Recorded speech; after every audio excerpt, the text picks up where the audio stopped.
अस्सलाम वालेकुम दोस्तों, आज की यूएफसी की सबसे बड़ी और शॉकिंग न्यूज़ कॉनर से रिलेटेड है।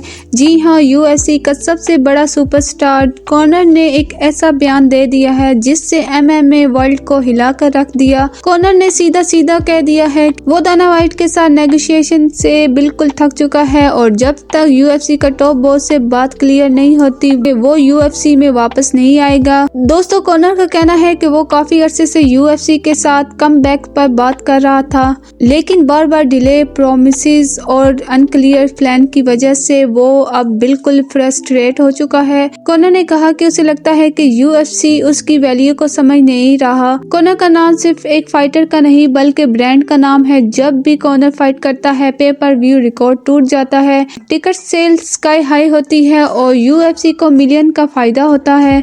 इसी वजह से कॉनर का मानना है कि उसे रिस्पेक्ट और क्लैरिटी मिलनी चाहिए। कॉनर ने अपने बयान में ये भी कहा कि मैं डाना वाइट के साथ मजीद बात नहीं कर रहा। उसका कहना था कि जब तक यूएफसी के अंदर डिसीजन मेकर सीरियस नहीं होते तब तक वो किसी फाइट का अनाउंसमेंट नहीं करेगा। दोस्तों, यहाँ एक और इंटरेस्टिंग एंगल भी है। कॉनर का कॉन्ट्रैक्ट टेक्निकली अभी भी यूएफसी के साथ है, लेकिन फाइट डेट, ओपोनेंट और टर्म पर कोई फाइनल एग्रीमेंट नहीं हो सकता। इसी वजह से माइकल चंद्रा के साथ फाइट का इंतजार कर रहे थे, उन्हें एक और डिसअपॉइंटेड मिली है। कॉनर ने यह भी हिंट दे दिया अगर चीजें ऐसी ही चलती रही तो वो यूएफसी से बाहर ऑप्शन एक्सप्लोर कर सकता है। इसका मतलब बॉक्सिंग, सेलिब्रिटी फाइट या फिर बिल्कुल डिफरेंट बिजनेस वेंचर भी हो सकती है। डाना वाइट की तरफ से इस बयान पर अभी तक कोई स्ट्रॉन्ग रिस्पांस नहीं आया, लेकिन यूएफसी इंसाइडर का कहना है यूएफसी कॉनर को वापस लाना चाहता है, लेकिन अपनी टर्म पर, और यहीं पर कॉन्फ्लिक्ट पैदा होता है। दोस्तों, ये सिर्फ एक फाइटर और प्रोमोटर का मसला नहीं, ये पावर स्ट्रगल है। एक तरफ यूएफसी है जो दुनिया की सबसे बड़ी एमएमए ऑर्गेनाइजेशन है और दूसरी तरफ कॉनर है जो सबसे बड़ा स्टार माना जाता है।